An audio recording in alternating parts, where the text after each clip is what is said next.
जननायक जनता party के शहरी जिला अध्यक्ष एवं पूर्व विधानसभा प्रत्याशी योगेश शर्मा के कार्यालय पहुंचे जननायक जनता पार्टी के राष्ट्रीय महासचिव दिग्विजय सिंह चौटाला ने कहा कि कुरुक्षेत्र के चुनावी रण में जजपा लोकल उम्मीदवार को उतारेगी। उन्होंने कहा कि ये कुरुक्षेत्र का दुर्भाग्य रहा है कि अब तक यहां से ज्यादातर बाहरी प्रत्याशी ही सांसद बनते आए हैं, जो चुनाव जीतकर 5 साल तक जनता के बीच से गायब रहते हैं। उन्होंने कहा कि इसलिए जननायक जनता पार्टी स्थानीय जिताऊ उम्मीदवार को ही कुरुक्षेत्र के चुनावी मैदान में उतारेगी, ताकि वही चुनाव जीतकर जनता के बीच में रहकर जनता की सेवा कर सके। योगेश शर्मा के कार्यालय पहुंचने पर दिग्विजय सिंह चौटाला का पार्टी कार्यकर्ताओं ने जोरदार स्वागत किया। पत्रकारों से बातचीत करते हुए उन्होंने अभय सिंह चौटाला की भाषा शैली पर तंज कसते हुए कहा कि जननायक देवीलाल जी की सोच के विपरीत उन्होंने राजनीति करनी शुरू कर दी है।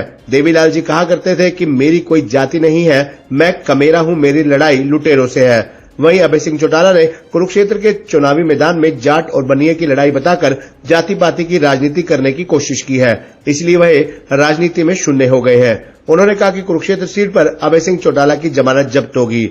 उन्होंने अभय सिंह चौटाला और भूपेंद्र सिंह हुड्डा पर तंज कसते हुए कहा कि जिसने जात पात की राजनीति की है वही कभी चुनाव नहीं जीत पाया।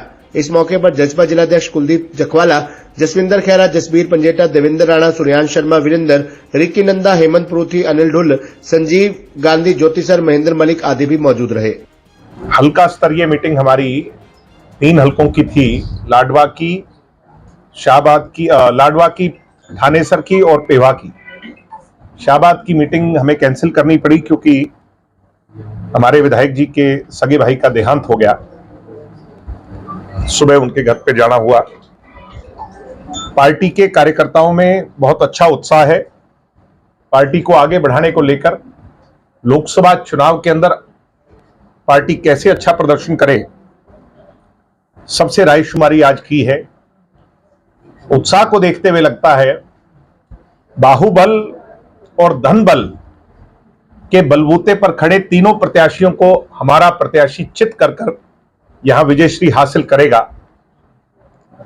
लोग बाहरी बनाम लोकल का नारा दे रहे हैं कि तीनों कैंडिडेट बाहर से आकर कुरुक्षेत्र में चुनाव लड़ रहे हैं और लोकल कैंडिडेट की आवश्यकता है। बाहर वाला आता है और चला जाता है, 5 साल सुध नहीं लेते लोगों की। तो कहीं ना कहीं तीनों पार्टियों को पछाड़कर जननायक जनता पार्टी का कैंडिडेट बड़ी मजबूती से आगे बढ़ेगा। हर हलके में अच्छा उत्साह है, लाडवा में बहुत अच्छा उत्साह है, थनेसर में अच्छा उत्साह है, में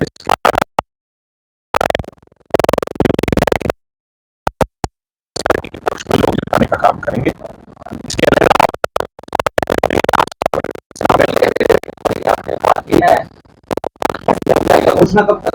पार्टी के पास 5 या 7 नाम आए हैं इस सीट पर, तो सारे समीकरण देखकर जिताऊ कैंडिडेट को पार्टी टिकट जल्द दे देगी, लोकल को टिकट।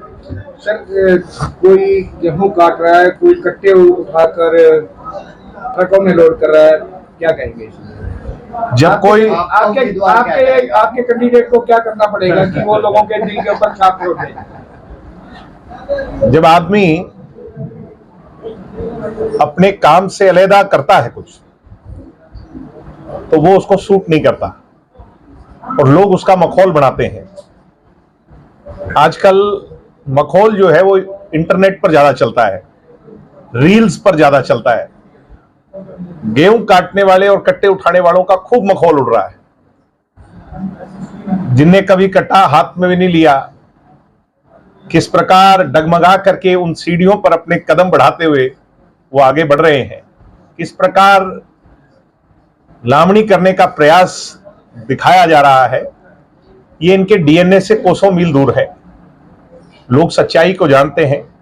गांव देहात में बसने वाला ऐसे लोगों को करारा जवाब चुनाव में मत के ताकत से देता। अभय सिंह चौटाला ने दावा किया है कि वे यहाँ वोट काटने नहीं आए, रांद काटने आए हैं, गुप्ता की और जिंदल की। तो जेजेपी का क्या दावा है?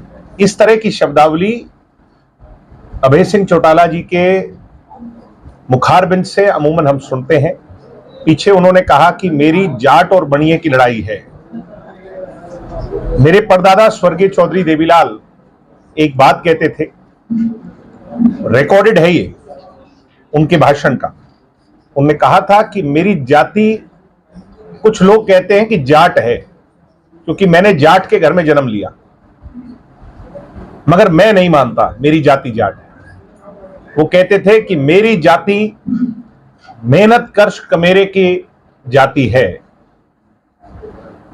सुबह संघर्ष कर कर रात को अपने परिवार के पेट के गुजारा करने वाले की जाति मेरी जाति है। वो कहते थे कि मैं कमेरा हूं, मेरी लुटेरे से लड़ाई है। कितना स्तर गिर गया राजनीति का कि उनके पुत्र मेरे चाचा अभय सिंह को यह कहना पड़ा सिर्फ वोट के लिए, जो चौधरी देवीलाल कहते थे उसके बहुत विपरीत जाकर कहना पड़ा कि मैं कमेरा नहीं बल्कि जाट हूं। यानी एक बात तय है कि 36 में से 35 जातियों को उन्होंने अपना माना ही नहीं, और जिसको माना उस जाति ने उन्हें अपनाया नहीं। अभय सिंह चौटाला 50,000 मत हासिल नहीं कर पाएंगे कुरुक्षेत्र के चुनावी रण में। जमानत जब्त नहीं होगी, बल्कि जमानत की भी जमानत जब्त हो जाएगी। आज 35 जात के लोग ये कह रहे हैं कि जब ये हमें अपना मानता ही नहीं तो हम इसको वोट क्यों दें। जिस वर्ग को चौधरी देवीलाल जी ने, अग्रवाल कम्युनिटी को, अग्रसेन महाराज को सदैव अपना माना, उनको नतमस्तक होकर उस समाज के लोगों को गले लगाया, आज उन्हें दुत्कार दिया। ये चौधरी देवीलाल की पॉलिटिक्स नहीं। अभय सिंह जाति की पॉलिटिक्स करने लग गए और इसीलिए वो शून्य पर पहुंच गए। जब जाट आरक्षण हुआ था तो 2 नेता हरियाणा के उस आरक्षण का हिस्सा बन गए थे, एक भूपेंद्र हुड्डा और एक अभय सिंह चौटाला, और दोनों का हश्र क्या हुआ ये जनता ने तय कर दिया। दुष्यंत चौटाला को लाख कोशिश की थी कि उस आंदोलन का हिस्सा बनाया जाए। दुष्यंत ने कहा मैं राजनीति और एमपी का पद छोड़ दूंगा, मगर जाति की राजनीति नहीं करूंगा। 4.25 साल में एक नेता दुष्यंत चौटाला है जिस पर कोई आरोप लगा सकता है, जाति का आरोप नहीं लगा सकता, धर्म की राजनीति करने का आरोप नहीं लगा सकता। इसलिए मैं बड़े गर्व से कहता हूं आपकी और हमारी जाति एक है और हमारी लड़ाई लुटेरे से है। वो लुटेरा किस रूप में किस जाति का है ये हम सब जानते हैं। इनसो की क्या भूमिका रहने वाली है? इनसो की तो इनसो की मेन भूमिका है। हम सब इनसो के प्रोडक्ट हैं जितने यहाँ खड़े हैं। अब नए आ गए हैं, उन साथियों को काम करना है। इनसो तो बहुत क्रांतिकारी कौम है और वो संघर्ष कर रही है। सर एक और सवाल था मेरा, जो अभय सिंह चौटाला का यही कहना था कि जो तो मुझे पता नहीं, हम पिछली बार उनके बेटे लड़े थे, कितने लिए थे? 60,000। हाँ, तो बस फिर मेरे को क्या कहने की आवश्यकता है। तो योगेश जी को क्या कुछ जिम्मेदारी दी जाए? योगेश जी को तो सारी जिम्मेवारी है, सबकी जिम्मेवारी है। हमारी पार्टी में प्रत्येक कार्यकर्ता डॉक्टर अजय सिंह चौटाला है, दुष्यंत चौटाला है और चौधरी देवीलाल जी की सोच का ध्वजवाहक।